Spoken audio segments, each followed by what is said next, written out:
أعوذ بالله من الشيطان الرجيم. بسم الله الرحمن الرحيم. كم تركوا من جنات وعيون وزروع ومقام كريم. صدق الله مولانا العظيم. قال رسول الله صلى الله عليه وسلم: يأتي على الناس زمان الصابر فيهم على دينه كالقابض على الجمر. صدق رسوله النبي المصطفى الأمين وعلى آله وأصحابه الفائزين. أما بعد. സ്നേഹ ആദരവുകൾ നിറഞ്ഞ പ്രിയപ്പെട്ട മുഅ്മിനീങ്ങളെ, അല്ലാഹു സുബ്ഹാനഹു വ തആല നമ്മിൽ നിന്ന് മൺമറഞ്ഞു പോയവർക്ക് അവൻ്റെ വിശാലമായ മഗ്ഫിറത്ത് കൊടുത്ത് അനുഗ്രഹിക്കുവാനാവട്ടെ. പരിശുദ്ധമായ ഈ വെള്ളിയാഴ്ച സുദിനത്തിൽ പരിശുദ്ധമായ ഭവനത്തിൽ അല്ലാഹു നമ്മെ സംഗമിപ്പിച്ചതുപോലെ നാളെ അവൻ്റെ അവർണ്ണനീയമായ സ്വർഗ്ഗലോകത്തിൽ സയ്യിദുനാ റസൂലുള്ളാഹി സ്വല്ലല്ലാഹു അലൈഹി വസല്ലമ തങ്ങളോടൊപ്പം നമ്മെ ഒരുമിപ്പിക്കുമാറാകട്ടെ. ആമീൻ. നല്ലപോലെ പറഞ്ഞു. വെള്ളിയാഴ്ചയല്ലേ, അള്ളാഹു നാം ചെയ്യുന്ന ദുആ അള്ളാഹു കബൂലാക്കുമാറാകട്ടെ. രോഗികൾക്ക് അള്ളാഹു ശിഫ പ്രദാനം ചെയ്യുവാറാകട്ടെ. ദുആ കൊണ്ട് വസിയത്ത് ചെയ്തവർ, പ്രയാസങ്ങൾ അനുഭവിക്കുന്നവർ, അള്ളാഹു സുബ്ഹാനഹു വ തആല എല്ലാവരെയും അവൻ്റെ റഹ്മത്ത് കൊണ്ട് പൊതിയുമാറാകട്ടെ. പ്രിയപ്പെട്ട മുഅ്മിനീങ്ങളെ, പരിശുദ്ധമായ റജബിലെ ആദ്യ വെള്ളിയാഴ്ചയാണ്. അള്ളാഹുവിൻ്റെ മാസം എന്ന് ഹബീബായ റസൂലുള്ളാഹി സ്വല്ലല്ലാഹു അലൈഹി വസല്ലമ തങ്ങൾ പരിചയപ്പെടുത്തിയ പവിത്രമായ 4 മാസങ്ങളിൽ ഒന്ന് റജബാണെന്ന് വിശുദ്ധ ഖുർആൻ പരിചയപ്പെടുത്തിയ റജബിലെ ആദ്യ വെള്ളി. അള്ളാഹു ഇതുപോലെ റമദാനിലും വെള്ളിയാഴ്ചകൾ കൂടാൻ അള്ളാഹു തൗഫീഖ് നൽകുമാറാകട്ടെ. റജബിലെ ബറക്കത്തും ശഅബാനിലെ ബറക്കത്തും എല്ലാം കരസ്ഥമാക്കി പരിശുദ്ധമായ പുണ്യങ്ങളുടെ വസന്തോത്സവമായ പുണ്യമായ റമദാനിൽ ഈ ഭവനത്തിൽ സംഗമിക്കാൻ അള്ളാഹു തൗഫീഖ് നൽകുമാറാകട്ടെ. മാത്രമല്ല, 2025 അവസാന വെള്ളിയാഴ്ച കൂടിയാണ്. അറബി മാസക്കണക്കിലാണ് മുസ്ലിമീങ്ങൾ നോക്കുന്നതെങ്കിലും നാം ജീവിക്കുന്ന ഘടന അനുസരിച്ച് നാം ഈ കാലഘട്ടത്തോടും ബന്ധപ്പെട്ട് നിൽക്കുന്നവരാണല്ലോ. നാം ഇപ്പോൾ ഒരു കല്യാണം നടത്തുന്നുണ്ടെങ്കിൽ നാം ആദ്യം നോക്കുന്നത് ചിലപ്പോൾ ഇംഗ്ലീഷ് മാസമായിരിക്കും. അപ്പോൾ നാം ജീവിക്കുന്ന ജീവിത പശ്ചാത്തലത്തോട് ഏറ്റവും ബന്ധപ്പെട്ട് നിൽക്കുന്ന ഒരു കാലഘട്ടമായതുകൊണ്ട് നാം ഇതിനെ പരിഗണിക്കാറുണ്ട്. എന്നിരുന്നാലും 2025 അവസാന വെള്ളിയാഴ്ച, ഇനി അടുത്ത 2026 ആരൊക്കെ പ്രവേശിക്കും, അടുത്തൊരു വെള്ളിയാഴ്ച ആരൊക്കെ ഉണ്ടാകുമെന്ന് നമുക്കാർക്കും പറയാനോ അതിനെ ഗണിക്കാനോ പറ്റില്ല. കാരണം 2025 തുടങ്ങിയ ആ സമയം മുതൽ ഇതുവരെ ഒരുപാട് നിമിഷങ്ങൾ, ഒരുപാട് സമയങ്ങൾ, ഒരുപാട് മണിക്കൂറുകൾ, ഒരുപാട് രാത്രികൾ, ഒരുപാട് പകലുകളെല്ലാം കടന്നുപോയി. തിങ്കളാഴ്ച ഒരുപാട് പോയി. അങ്ങനെ ഓരോ ദിവസവും, ഓരോ വെള്ളിയാഴ്ചയും ഒരുപാട് മനുഷ്യരും ഈ ലോകത്തിലേക്ക് പിറന്നു വീണു. ഒരുപാട് കുട്ടികൾ 2025 ഉണ്ടായിട്ടുണ്ട്. അതുപോലെ തന്നെ അള്ളാഹുവിലേക്ക് യാത്രയായവരും ഒരുപാട് 2025 ഉണ്ടായിട്ടുണ്ട്. നാമുമായി ബന്ധപ്പെട്ട് കഴിഞ്ഞിരുന്ന പലരും ഇന്ന് 6 അടി മണ്ണിലാണ്. നമ്മുടെ പള്ളിയുടെ പരിസരത്ത് നിന്ന് തന്നെ ഒരുപാട് സഹോദരങ്ങൾ മരണപ്പെട്ടു പോയി. നാം എല്ലാം അതിന് സാക്ഷിയായവരുമാണ്. അള്ളാഹു അവർക്കെല്ലാം മഗ്ഫിറത്ത് കൊടുത്ത് അനുഗ്രഹിക്കുമാറാകട്ടെ. അവർ ഈ വർഷത്തോട് വിട പറഞ്ഞു പോകുമ്പോൾ, നമ്മളൊക്കെ ഈ 2025 വിട പറയുമ്പോൾ നാം എല്ലാം ഒരു തിരിഞ്ഞ നോട്ടം നമുക്ക് അനിവാര്യമാണ്. ആഘോഷങ്ങളല്ല വേണ്ടത്, മറിച്ച് ആലോചനയാണ് വേണ്ടത്. ഒന്നുകൂടെ അതിനെ എടുത്ത് ഞാൻ പറയുന്നു, ആഘോഷങ്ങളല്ല വേണ്ടത്, ആലോചനയാണ് വേണ്ടത്. കാരണം ഹബീബായ റസൂലുള്ളാഹി സ്വല്ലല്ലാഹു അലൈഹി വസല്ലമ തങ്ങൾ വഴി പരിശുദ്ധ ഖുർആനിൽ ഇറക്കിയെങ്കിൽ പരലോകത്തിനെ കുറിച്ച് മാത്രമല്ല അതിൽ ചർച്ച ചെയ്തിട്ടുള്ളത്. മനുഷ്യരാശിയിൽ സംഭവിക്കുന്ന മുഴുവൻ കാര്യങ്ങളെ പറ്റിയും അള്ളാഹുവിന്റെ വിശുദ്ധ ഖുർആൻ ചർച്ച ചെയ്തിട്ടുണ്ട് എന്ന് നമുക്കൊരു സംശയവും ഇല്ലാതെ പറയാം. വൽ അസ്ർ, കാലത്തെ തന്നെയാണ് സത്യം. ഇന്നൽ ഇൻസാന ലഫീ ഖുസ്ർ, മനുഷ്യൻ പരാജയത്തിൽ തന്നെയാണെന്ന് പരിശുദ്ധ ഖുർആൻ. വൽ ഫജ്ർ വലയാലിൻ അശ്ർ, പ്രഭാതത്തെ തന്നെയാണ് സത്യം, അതൊരു കാലമാണ്. അങ്ങനെ ഒരുപാട് കാലങ്ങളെ പറ്റി പരിശുദ്ധ ഖുർആൻ സത്യം ചെയ്തുകൊണ്ട് പറയുന്നുണ്ട്. നാം ഒരുപാട് ചിന്തിക്കേണ്ടിയിരിക്കുന്നു. ഒരു വർഷത്തിലേക്ക് പുതുതായി നാം കിടക്കുമ്പോൾ കഴിഞ്ഞു പോയ ദിവസങ്ങളെ ഓർത്ത് വ്യസനിക്കുകയല്ല നാം വേണ്ടത്. മുഅ്മിനിന്റെ സ്വഭാവം അങ്ങനെയല്ല. മറിച്ച് വർത്തമാനം, നാം ജീവിച്ചു പോകുന്ന ഈ സാഹചര്യത്തെ ഏറ്റവും നല്ല രീതിയിൽ അതിനെ പരിവർത്തിപ്പിക്കുക എന്നുള്ളതാണ് മുഅ്മിനിന്റെ ബാധ്യത. 2025 നാം എന്ത് നേടി? എന്തൊക്കെ വ്യസനങ്ങൾ നാം അനുഭവിച്ചു? നേട്ടമുണ്ടായോ? ചെറുപ്പക്കാരെല്ലാം ഒരുപാട് പേര് സ്റ്റാറ്റസ് ഇടുന്നത് കാണാം. എവിടെയും എത്താൻ പറ്റിയിട്ടില്ല, അടുത്ത വർഷത്തിലാണ് ഇനി പ്രതീക്ഷ. എങ്കിൽ എത്തേണ്ടത് പടച്ച റബ്ബിലേക്കാണ് എന്നുള്ള ചിന്ത ആദ്യം നമ്മളിൽ ഉണ്ടാകണം. എത്രത്തോളം എനിക്ക് ഈ വർഷം അവസാനിക്കുന്ന ഈ സന്ദർഭത്തിൽ എൻ്റെ റബ്ബുമായി എത്രത്തോളം എനിക്ക് അടുക്കാൻ കഴിഞ്ഞു? എൻ്റെ സന്തോഷത്തിന്റെ നിമിഷങ്ങൾ പടച്ച റബ്ബുമായി എത്ര തവണ ഞാൻ പങ്കിട്ടു? എൻ്റെ ജീവിത പശ്ചാത്തലത്തിലുണ്ടായ എൻ്റെ വ്യസനങ്ങളെ എത്രത്തോളം ഞാൻ പടച്ച റബ്ബുമായി പങ്കിട്ടു? എത്ര തെറ്റുകൾ ഞാൻ ചെയ്തു?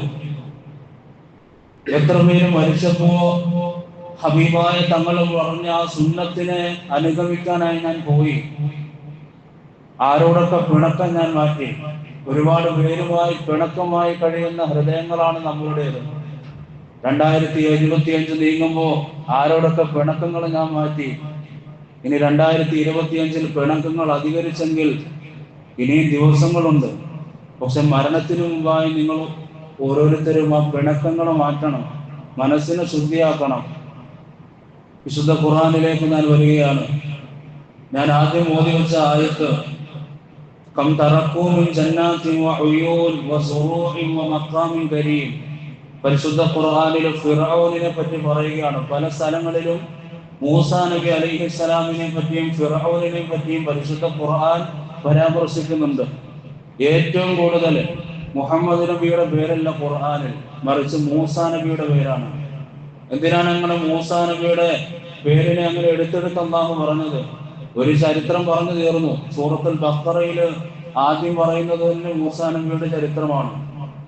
മൂസാ നബി അലൈഹിസ്സലാത്തു വസ്സലാമിനെ പറ്റി, ബനു ഇസ്രായേലിനെ പറ്റിയുള്ള ചർച്ചയാണ്, ഫിർഔനിനെ പറ്റിയുള്ള ചർച്ചയാണ്. അല്ലാഹു ബഖറ കൊണ്ട് ഒതുക്കിയില്ല, ആലു ഇമ്രാനിലും പറഞ്ഞു.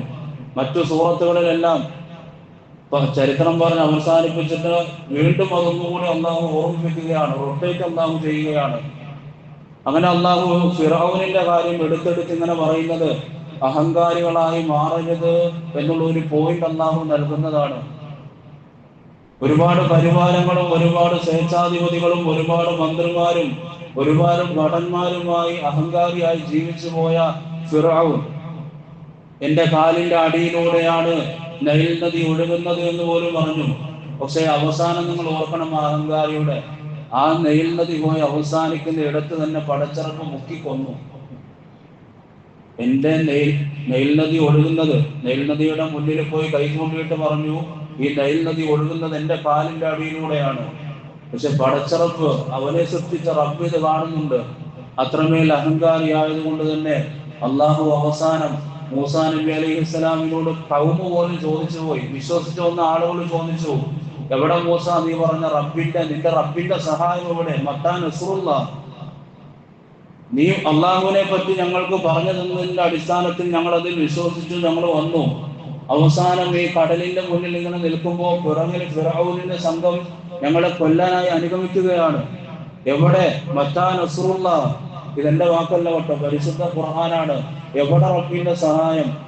അപ്പൊ ഒട്ടും പതറാതെ തന്നെ തിരിച്ച് ഖൗമിന് മൂസാ നബി അലൈഹി സ്വലാത്തു വസ്സലാം മറുപടി കൊടുത്തു, അലാ ഇന്ന നസ്റല്ലാഹി ഖരീബ്, റബ്ബിന്റെ സഹായം അടുത്ത് തന്നെ ഉണ്ട് കേട്ടോ. അപ്പൊ ജിബ്രീൽ അലൈഹിസ്സലാമിനോട് അള്ളാഹു പറഞ്ഞു കൊടുത്തു, മൂസയോട് പോയി പറയുക, കയ്യിലിരിക്കുന്ന വടിയെ ചെങ്കടലിലേക്ക് അടിക്കുക. രണ്ടായി പിളർന്നു. മൂസാ നബി രക്ഷപ്പെട്ടു, ഖൗമ് രക്ഷപ്പെട്ടു, ഈജിപ്തിൽ ഫലസ്തീനിലേക്ക് പോയി. ഫിറഔൻ പിറകെ മൂടി. എന്റെ കാലിന്റെ അടിയിൽ നിന്ന് ഒലിക്കുന്ന നൈൽ നദിയാണ് എന്ന് പറഞ്ഞ ആ നൈൽ നദി പോയി അവസാനിക്കുന്നത് എവിടെയോ അവിടെ തന്നെ പടച്ചറമ്പ് അഹങ്കാരിയെ കുഴിച്ചു മൂടി. അവിടെ ഒന്നും നിർത്തിയില്ലല്ലോ. അവനെ അള്ളാഹു ഇപ്പോഴും ലോകത്തിലെ എല്ലാ അഹങ്കാരികൾക്കും പാഠമാക്കുന്ന വിധം, അള്ളാഹു തന്നെ സൂക്ഷിക്കുന്ന വിധം എന്ന് തോന്നിപ്പിക്കുന്ന പോലെ അവനെ ഇപ്പോൾ ഈജിപ്തിലും മ്യൂസിയത്തിൽ ഒരു കേടുപാടും വരാതെ അവന്റെ ഭൗതിക ശരീരം സൂക്ഷിക്കുന്നു എന്നുള്ളത് മറ്റൊരു യാഥാർത്ഥ്യം. കാരണം 1400 വർഷങ്ങൾക്ക് മുമ്പ് ഹബീബായ നബി മുഹമ്മദ് മുസ്തഫ സല്ലല്ലാഹു അലൈഹി വസല്ലമ തങ്ങൾ വിശുദ്ധ ഖുർആൻ ഓതി പരിചയപ്പെടുത്തിയത് ഒന്നും കളവല്ല. അങ്ങനെ ഫിറഔനിനെ പറ്റി പരിശുദ്ധ ഖുർആൻ ചർച്ച ചെയ്യുകയാണ്. ഒരുപാട് ആളുകൾ അങ്ങനെ പല തോട്ടങ്ങളും അവർക്ക് വേണ്ടി തന്നെ ഒരുപാട് കൊട്ടാരങ്ങളും ഉണ്ടായിരുന്നു. അങ്ങനെയുള്ള ആളുകൾ കഴിഞ്ഞുപോയി. മഖാമിൻ കരീം, ഒരുപാട് അത്യുന്നതമായ സ്ഥാനങ്ങൾ അല്ലാഹു അവർക്ക് നൽകി. അങ്ങനെ അവർ ഈ ലോകത്തു നിന്നും വിട പറഞ്ഞു പോയപ്പോ അവർക്ക് വേണ്ടി ഒരു മനുഷ്യരും കരഞ്ഞില്ല. അത് മാത്രമല്ല, ആകാശവും ഭൂമിയും ഒന്നും അവർക്ക് വേണ്ടി കരഞ്ഞിട്ടില്ല എന്ന് മുഹമ്മദ് റസൂലുള്ളാഹി സല്ലല്ലാഹു അലൈഹി വസല്ലമ തങ്ങൾ പരിശുദ്ധ ഖുർആനിൽ പരിചയപ്പെടുത്തുകയാണ്. പ്രിയപ്പെട്ട മുഅ്മിനീങ്ങളെ, ഒരു മുസ്ലിം അല്ലാത്ത ജീവിതത്തിൽ അവൻ ജീവിക്കുന്ന കാലയളവിൽ പരിശുദ്ധമായ ഒരു ജീവിതം നയിക്കാത്ത, അവൻ ജീവിച്ചു എന്നതിന് യാതൊരു തെളിവുമില്ലാതെ ഈ ലോകത്ത് നിന്ന് പോയാൽ അള്ളാഹു നമ്മെ ചോദ്യം ചെയ്യും. അഹങ്കാരിയായി ജീവിച്ചു പോകുന്ന ഒരു മനുഷ്യന്റെ അവസ്ഥയെ പറ്റി ഫിർഔനിന്റെ ഉദാഹരണം പറഞ്ഞിട്ടാണ് റബ്ബ് പറയുന്നത്. ഫമാ ബഖത്ത് അലൈഹിമു സമാഉ വൽ അർദ്, ഒരുപാട് അഹങ്കാരികൾ മരണപ്പെട്ടു പോയി കേട്ടോ. അവർ മരണപ്പെട്ടു പോയെങ്കിലും ആകാശവും ഭൂമിയൊന്നും അവർക്ക് വേണ്ടി കണ്ണുനീര് പൊഴിച്ചിട്ടില്ല. പക്ഷെ ആകാശവും ഭൂമിയും കണ്ണുനീര് പൊഴിച്ച ഒരുപാട് മഹാരഥന്മാര് കടന്നു പോയിട്ടുണ്ട്. അവരെയാണ് നാം ഓരോരുത്തരും അടിസ്ഥാനമാക്കി ജീവിക്കേണ്ടത്. ഈ 2026 പ്രവേശിക്കാൻ അടുക്കുന്ന സമയത്ത് നിങ്ങളോടായി പറയാനുള്ളത് എനിക്കതാണ്. തദ്ദേശ സ്വയംഭരണ വകുപ്പിന്റെ വോട്ടെല്ലാം കഴിഞ്ഞുപോയി. ഒരുപാട് പിണക്കങ്ങൾ ഉണ്ടായിട്ടുണ്ടാകാം.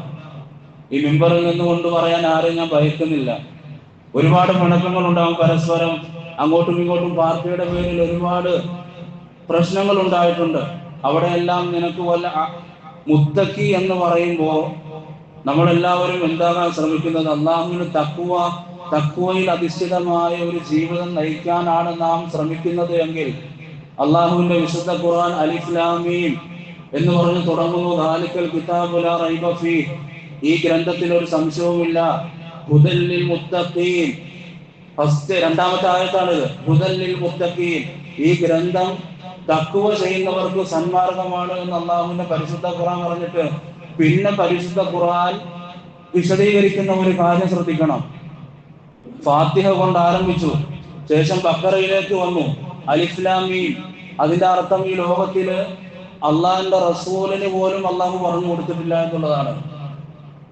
അലിഫ് ലാം മീം എന്നതിന്റെ അർത്ഥം നാളെ പരലോകത്തിൽ വെച്ച് പടച്ച റബ്ബിനോട് ചോദിക്കണം. അത്രയുമുള്ള നമ്മുടെയൊക്കെ കാര്യം. ആ 3 വാക്കിന്റെ അർത്ഥം പടച്ച റബ്ബ് അതിന്റെ സിറാക്കി വെച്ചിരിക്കുകയാണ് അതിന്റെ അർത്ഥം. എന്നിട്ട് അള്ളാഹു പിന്നെ പറയുന്നത് ദാലിക്കൽ കിതാബു ലാ റൈബ ഫീഹ്, ഈ ഗ്രന്ഥത്തിൽ ഒരു സംശയവുമില്ല. ഈ ഗ്രന്ഥം എന്ന് പറയുന്നത് തഖ്വ ചെയ്യുന്നവർക്ക് സന്മാർഗമാണ്. എന്നിട്ട് പിന്നെ അള്ളാഹു വിശദീകരിക്കുന്നത് മുത്തഖി ആരാണെന്നാണ്. അല്ലദീന യുഅ്മിനൂന ബിൽ ഗൈബി, അങ്ങനെ മുത്തഖിയുടെ കാര്യമാണ്.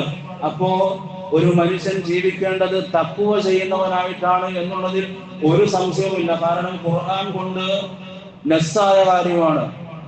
ഖുർആനാണ് എടുത്തു പറയുന്നത്. ആദ്യത്തെ ചർച്ചയും അതുതന്നെ ആയതുകൊണ്ട് ഒരു മുത്തഖി ആകണമെങ്കിൽ ഒരു മനുഷ്യനോടും പരസ്പരം വിദ്വേഷവും പിണക്കവും ഇല്ലാതെ കഴിയണം.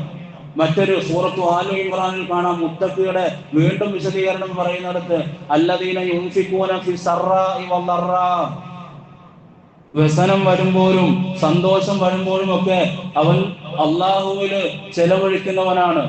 പടച്ചറപ്പിനെ ഒരു നിമിഷം പോലും മറക്കാത്തവനാണ് മുത്തഖി. ഒരു വലിയ ദുഃഖം വന്നു, അപ്പോഴും അവൻ നിസ്കാരം വിട്ടിട്ടില്ല. വലിയ സന്തോഷം വന്നു, അപ്പോഴും അവൻ പടച്ചറപ്പിന് ശുക്ർ ചെയ്യുന്നത് വിട്ടുപോയിട്ടില്ല. മുത്തഖിയുടെ അവസ്ഥ വീണ്ടും പറയുന്നു, ദേഷ്യത്തെ കടിച്ചമർത്തുന്നവനാണ് മുത്തഖി. ആ മുത്തഖി ആകാനാണ് നാം പരിശ്രമിക്കേണ്ടത് എന്ന്, ജീവിതത്തിൽ ഏറ്റവും കൂടുതൽ നാം പരിശ്രമിക്കേണ്ടത് എന്ന് സയ്യിദുനാ റസൂലുള്ളാഹി സ്വല്ലല്ലാഹു അലൈഹി വസല്ലം. വീണ്ടും ആ മുത്തഖിയുടെ പറ്റി അള്ളാഹിന്റെ റസൂൽ വിശദീകരിക്കുകയാണ് പരിശുദ്ധ ഖുർആൻ ഓതി, വൽ ആഫീന അനിൻ നാസ്. ഇതാണ് നാം ഈ വർഷം പഠിക്കേണ്ടത്. മെയിൻ പോയിന്റ് ഇതാണ്. വൽ ആഫീന അനിൻ നാസ്, ജനങ്ങൾക്ക് മാപ്പ് കൊടുക്കുന്നവൻ, അങ്ങനെ കൊടുക്കാതിരിക്കുന്നവന്റെ അവസ്ഥ അവൻ മുത്തഖി എന്ന ഗണത്തിൽ ഒരിക്കലും പെടില്ല എന്ന് മുഹമ്മദ് റസൂലുള്ളാഹി സ്വല്ലല്ലാഹു അലൈഹി വസല്ലം. എത്ര ഉപദ്രവിച്ചിട്ടുണ്ടെങ്കിലും ഞാൻ പറഞ്ഞതുപോലെ 2025 ചിലപ്പോ പിണക്കങ്ങൾക്കുള്ള വർഷമായി അള്ളാഹു തെരഞ്ഞെടുത്തുവെങ്കിൽ ഈ വർഷം അവസാനിക്കുന്ന ഈ സമയത്ത് ഞാൻ നിങ്ങളോട് വളരെ സ്നേഹത്തോടെ പറയുന്നു, പിണക്കങ്ങളെല്ലാം മാറ്റണം. എല്ലാവരും ഈ ലോകത്ത് നിന്ന് നമുക്ക് മുമ്പേ ഒരുപാട് പേര് ജീവിച്ചു പോയി. ഇനി അടുത്ത ദിവസം ഞാനോ നിങ്ങളോ ശേഷിക്കുമോ എന്ന് അള്ളാഹുവിന് മാത്രം അറിയാം. എപ്പോഴും പറയുന്നത് പോലെ പള്ളിയിലേക്ക് കതക് തുറന്ന് കയറിയ ആളുകൾ ആരൊക്കെ ഇനി ആ കതക് തനിയെ തുറന്നിറങ്ങി പോകുമെന്ന് അറിയില്ല. ഇപ്പൊ നമ്മുടെ ഡ്രസ്സ്, ഞാൻ ഈ ഷാളും ഈ കമ്മീസൊക്കെ ഇട്ട് ഇവിടെ നിന്ന് പ്രസംഗിക്കുന്നു. നിങ്ങൾ നല്ല വടിപ്പോളീസ് ഷർട്ടും അല്ലെങ്കിൽ ഏറ്റവും നല്ല മുണ്ടും നല്ല ഡ്രസ്സുമായി ഇവിടെ വന്നിരിക്കുന്നു. ഇനി ഒരു ഡ്രസ്സിലേക്ക് നമ്മൾ പോകും.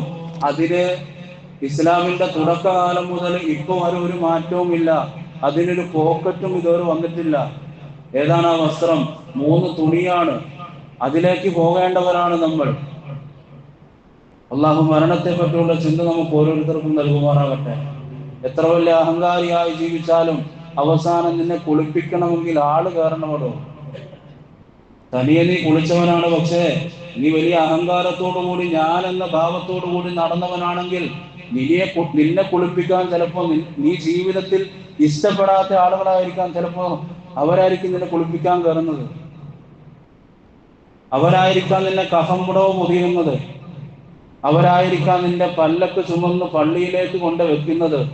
അവരായിരിക്കാം കണ്ണുനീറും ഒഴിച്ച് അവസാനമായി ഒരു മയ്യത്തിന് വേണ്ടി ഈ ദുനിയാവിൽ ചെയ്യുന്ന ഇബാദത്ത് വളരെ ഇഖ്ലാസോടുകൂടി ചെയ്യുന്നവർ.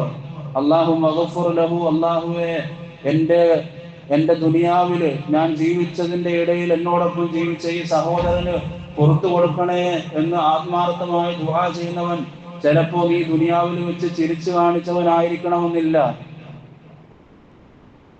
എന്താണ് ഉമ്മത്തിന്റെ അവസ്ഥ എന്ന് പറയും, ഈ മിമ്പറിൽ നിന്ന് അറിയാതെ പറഞ്ഞു പോവുകയാണ്.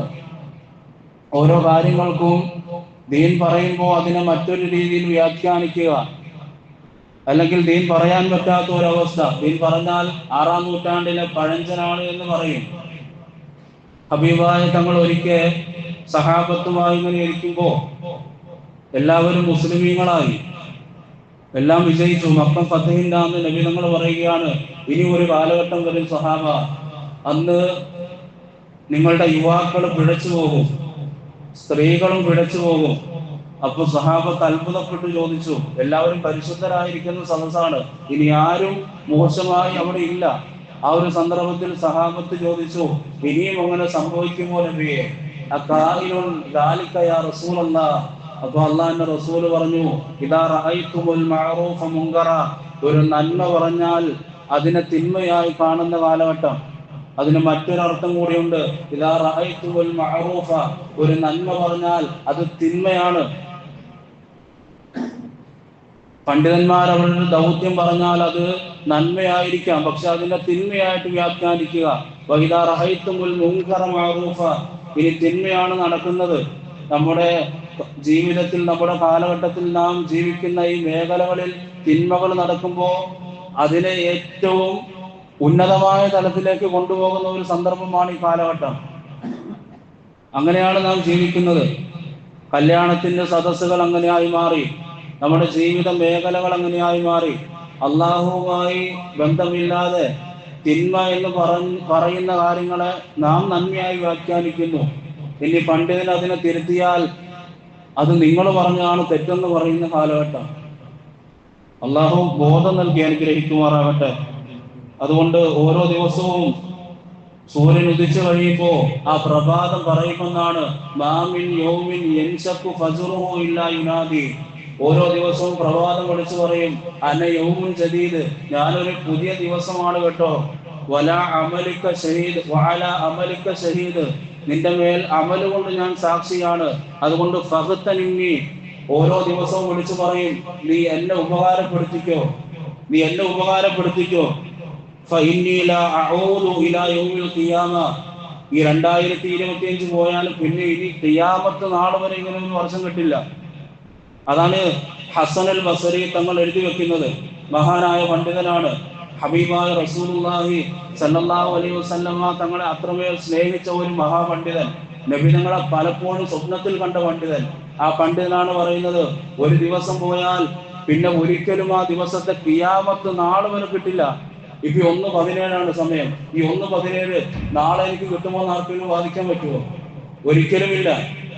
ഇങ്ങനെ ഒരു ദിവസം ഇനി വരാനില്ല. അതുകൊണ്ട് കഴിഞ്ഞു പോയതൊക്കെ പോയി. മല അറബിയിലെ ഒരു പ്രയോഗമാണ്. കഴിഞ്ഞതെല്ലാം കഴിഞ്ഞു. ഇനി അടുത്ത നിമിഷം ഞാൻ ആരാണ്, ഞാൻ എന്താണ്, ഞാൻ എവിടേക്കാണ് എന്നുള്ള ചിന്തയിൽ ജീവിക്കുക. എന്റെ ശബ്ദം ശ്രവിക്കുന്ന പ്രിയപ്പെട്ട ഉമ്മമാരോടും പ്രിയപ്പെട്ട എൻ്റെ വാപ്പമാരോടും പ്രിയപ്പെട്ട യുവാക്കളോടും പ്രിയപ്പെട്ട സഹോദരന്മാരോടും ആത്മാർത്ഥമായി ഈ വർഷം അവസാനിക്കുന്ന സമയത്ത് ഞാൻ ഈ മിമ്പറിൽ നിന്നുകൊണ്ട് പറയുകയാണ്, ഹൃദയത്തിൽ തട്ടി തന്നെ. അതുകൊണ്ട് പിണക്കങ്ങളില്ലാതെ പരസ്പരം ജീവിതത്തിൽ എത്രത്തോളം മനുഷ്യരെ സ്നേഹിക്കാൻ പറ്റുമോ അത്രത്തോളം സ്നേഹിക്കുക. ഒന്നും ബാക്കിയായിട്ടല്ല നമ്മൾ പോകുന്നത്. ഹബീബ, നാം എന്തെങ്കിലും പിണക്കം കാണിക്കണമെങ്കിൽ ആദ്യം ആരിൽ നിന്നാണ് ഇത് പഠിക്കേണ്ടത്? ഹബീബായ തങ്ങളാണ് പഠിപ്പിച്ചു നൽകുന്നത്. പിണക്കം നിങ്ങൾക്ക് കാണിക്കാൻ കേട്ടോ, തങ്ങളുടെ ജീവിതത്തിൽ കാണിച്ചിട്ടില്ല. നമ്മൾ എത്ര വലിയ പ്രതിസന്ധിയിൽ അകപ്പെട്ടു പോയാലും അവിടെ പിണക്കം അനിവാര്യമാണ് എന്ന് നമുക്ക് തോന്നിയാൽ പോലും ഹബീബായ തങ്ങളുടെ ജീവിതത്തിൽ അതിനേക്കാൾ വലുത് സംഭവിച്ചിട്ടും നബിതങ്ങൾ പുറത്തു കൊടുത്തു. ഒട്ടകത്തിന്റെ ചീഞ്ഞളിഞ്ഞ ചാണകമേന്തിയ കുടൽമാല കൊണ്ട് നബിതങ്ങൾ സുജൂദിൽ കിടക്കുമ്പോൾ മുകളിലേക്ക് കൊണ്ടിട്ടു. അത് നബിതങ്ങളെ അത്രമേൽ അൽ അമീൻ, 40 വയസ്സ് വരെ നല്ല പോലെ ആളുകൾ അംഗീകരിക്കുന്ന സത്യസന്ധൻ എന്ന് വിളിച്ച ജനതയാണ് 40 വയസ്സ് കഴിയുമ്പോൾ കൊണ്ടിടുന്നത് കുടൽമാലെ. എന്നിട്ട് നബിതങ്ങൾ എന്ത് ചെയ്തു? അള്ളാഹു ആ കൗമിന് പുറത്തു കൊടുക്കട്ടെ എന്ന് മുഹമ്മദ് റസൂലുള്ളാഹി സല്ലല്ലാഹു അലൈഹി വസല്ലം. അത്രമേൽ നമ്മൾ ഉപദ്രവിച്ചാലും ഇല്ലല്ലോ. സ്വന്തം കുടുംബക്കാര് ത്വായിഫിലേക്ക് പോയപ്പോ കല്ലെറിഞ്ഞു ഓടിച്ചു. ഏറ്റവും വലുത് നമുക്ക് എന്താ? ദീനല്ലേ. അതിനേക്കാളെല്ലാം ചെറുതാ നമ്മുടെ പ്രശ്നങ്ങള്. ഏറ്റവും വലിയ പ്രശ്നം ദീൻ പറയാൻ പോയപ്പോഴാണ് ഹബീബായ തങ്ങളെ ആട്ടി ഓടിച്ചത്. എന്നിട്ട് കല്ലെറിഞ്ഞ് തലയെല്ലാം പൊട്ടി, തങ്ങളുടെ ചെരുപ്പ് വരെ ചോരയിൽ കുളിച്ചുപോയി. ഇത് കണ്ടിട്ട് ജിബ്രീൽ അലൈഹിസ്സലാം എന്ന് ചോദിച്ചു, നശിപ്പിച്ച് കളയട്ടെ ആ കൗമിനെ, അള്ളാഹുവിന്റെ ഓർഡറാണ്, അങ്ങൊന്ന് മൂടിയാൽ മതി. പക്ഷെ ഹബീബായ തങ്ങൾ പറഞ്ഞു, അള്ളാഹു മഗ്ഫിർ ലി കൗമി, ആ കൗമിനെ നീ പുറത്തു കൊടുക്കണേ നാഥ, ഫഇന്നഹു ലാ യഅലമൂൻ, അറിവില്ലാത്തവരാണ്. ഇതിനേക്കാളൊന്നും അല്ലല്ലോ നാമും നമ്മുടെ സഹജീവികളുമായിട്ടുള്ള പ്രശ്നങ്ങൾ. അതുകൊണ്ട് കഴിഞ്ഞു പോയതെല്ലാം കഴിഞ്ഞു. ജീവിതത്തിൽ മുന്നോട്ടുള്ള ഗമനങ്ങൾ ഏറ്റവും പരിശുദ്ധമായ നിലയിൽ പൊരുത്തപ്പെട്ട രീതിയിൽ, ആരോടെങ്കിലും പൊരുത്തം ചോദിക്കാനുണ്ടെങ്കിൽ രഹസ്യമായവരോട് പൊരുത്തം ചോദിക്കുക. എന്തിനാ മടിക്കുന്നത്? ഒരു മനുഷ്യന്റെ ജനാസ കൊണ്ടുപോയപ്പോ അള്ളാന്റെ റസൂൽ പറഞ്ഞു വജബത്ത്. വീണ്ടും ഒരു ജനാസ കൊണ്ടുപോയപ്പോ അള്ളാന്റെ റസൂൽ വീണ്ടും പറഞ്ഞു വജബത്ത്. നബി തങ്ങളോട് സഹാബത്ത് ചോദിച്ചു, ആദ്യം ഒരു മൈക്ക് കൊണ്ടുപോയപ്പോ വജബത്ത് നിർബന്ധമായി എന്ന് പറഞ്ഞല്ലോ, എന്താ നബി തങ്ങൾ അങ്ങനെ പറഞ്ഞത്? അപ്പോ ഹബീബായ തങ്ങൾ പറഞ്ഞു, ആദ്യം പോയത് നല്ല മനുഷ്യനാണ്, ആരോടും പിണക്കമില്ലാതെ കഴിഞ്ഞ ഒരു മനുഷ്യൻ, അവന് സ്വർഗം നിർബന്ധമാകട്ടെ എന്ന് ഹബീബായ തങ്ങൾ ദുആ ചെയ്തു. രണ്ടാമതൊരു മനുഷ്യൻ, വളരെ നിഷ്ഠൂരമായ മനസ്സുള്ള ഒരു മനുഷ്യന്റെ ജനാസ കൊണ്ടുപോയപ്പോ വീണ്ടും നബി തങ്ങൾ വജബത്ത് എന്ന് പറഞ്ഞു. നബി തങ്ങളപ്പോൾ പറഞ്ഞു, അവന് നരകം നിർബന്ധമാകട്ടെ എന്ന് ഞാൻ പറഞ്ഞതാണെന്ന് സയ്യിദുനാ റസൂലുള്ളാഹി സ്വല്ലല്ലാഹു അലൈഹി വസല്ലം. അതുകൊണ്ട് ദീനനുസരിച്ച് ദീൻ മുറുകെ പിടിച്ച് ജീവിക്കുക. അള്ളാഹു മനസ്സിലാക്കി അമൽ ചെയ്യാൻ തൗഫീഖ് നൽകുമാറാകട്ടെ. എല്ലാവരോടും പിണക്കമില്ലാതെ അവസാനം ഈ ലോകത്തോട് വിട പറയുന്ന സമയം നമ്മുടെ രണ്ട് സൈഡിലും രണ്ട് തോളിലും രണ്ട് മലക്കുകൾ ഇരിപ്പുണ്ട് എന്ന് പരിശുദ്ധ ഖുർആൻ പറഞ്ഞല്ലോ. റഖീബ് അതീദ്, ആ രണ്ട് മലക്കുകളും ഒരു മനുഷ്യന്റെ റൂഹ് പിരിയുമ്പോൾ അവസാനം പറയുന്ന അവസാനം ഒരു വാക്ക് പറയും. ചിലപ്പോൾ ഇത് നിങ്ങൾ കേട്ടിട്ടുണ്ടാവില്ല. അവസാനം റഖീബ് അതീദ് റൂഹെല്ലാം പിടിച്ചു കഴിയുമ്പോൾ ആ റൂഹിനെ നോക്കി ഒരു കാര്യം പറയും, ജസാക്കല്ലാഹു ഖൈറാ. നന്മയായ രീതിയിൽ ജീവിച്ച ഒരു മനുഷ്യനാണെങ്കിൽ റഖീബ് അതീദ് അവന്റെ ശരീരത്തിൽ നിന്ന് അവസാനമായി റൂഹ് പിടിച്ചു കഴിയുമ്പോൾ പോകും. പിന്നെ റഖീബ് അതീദ് അവന്റെ ശരീരത്തിൽ ഉണ്ടാകില്ല, റൂഹിലിരിപ്പില്ല. അവസാനം അവന്റെ റൂഹ് പിടിക്കുന്ന സമയത്ത് നല്ല രീതിയിൽ ജീവിച്ച ഒരു മനുഷ്യനാണെങ്കിൽ ജസാക്കല്ലാഹു ഖൈറാ, അള്ളാഹു നിനക്ക് നല്ല പ്രതിഫലം നൽകട്ടെ എന്ന് റഖീബ് അതീദ് ദുആ ചെയ്യുമെന്ന് മുഹമ്മദ് റസൂലുള്ളാഹി സ്വല്ലല്ലാഹു അലൈഹി വസല്ലം.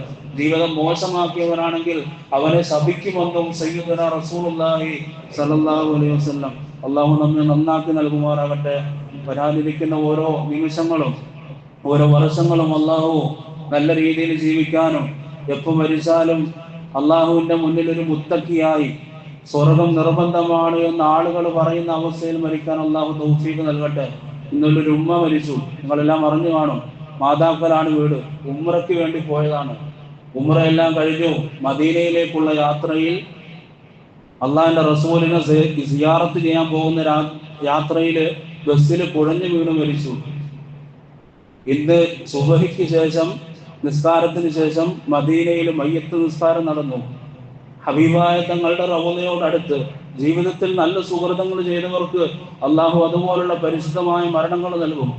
സുബഹിക്ക് ശേഷം മറവാടി ഭർത്താവുണ്ട്, കൂടെ പോയവരുണ്ട്. പോയവര് 80 അല്ലെങ്കിൽ 70 ആളൊക്കെ കാണും. തിരിച്ചു വരുമ്പോൾ ഉമ്മയില്ല. ഉമ്മ കിടക്കുന്നത് ഏറ്റവും പരിശുദ്ധമായ സ്ഥലത്ത്. അതെവിടെയാ? ജന്നത്തുൽ ബഖീൽ. ഖിയാമത്ത് നാളിൽ ഒന്നാമതായി ഹബീബായ തങ്ങൾ എഴുന്നേൽക്കും. രണ്ടാമത് എഴുന്നേൽക്കുന്നത് ജന്നത്തുൽ ബഖീലുള്ള ആളുകളാണെന്ന് മുഹമ്മദ് റസൂലുള്ളാഹി സ്വല്ലല്ലാഹു അലൈഹി വസല്ലം. അല്ലാഹു ഇതുപോലെ ഉമ്മയെ കുറിച്ച് ഞാനിപ്പോൾ പറയണമെങ്കിൽ ആ ഉമ്മ അത്രമേൽ ഭാഗ്യവതിയല്ലേ? നിങ്ങളോടിപ്പോ പറയണമെങ്കിൽ അത്രമേൽ സുഹൃതങ്ങൾ ജീവിതത്തിൽ ചെയ്ത ആളായിരിക്കാം. ഉംറ ചെയ്തു, തവാഫ് ചെയ്തു, പരിശുദ്ധ ഖുർആൻ മക്കയിൽ വെച്ച് ഓതി, അള്ളാഹുവിന്റെ മുന്നിൽ ദുആ ചെയ്തു.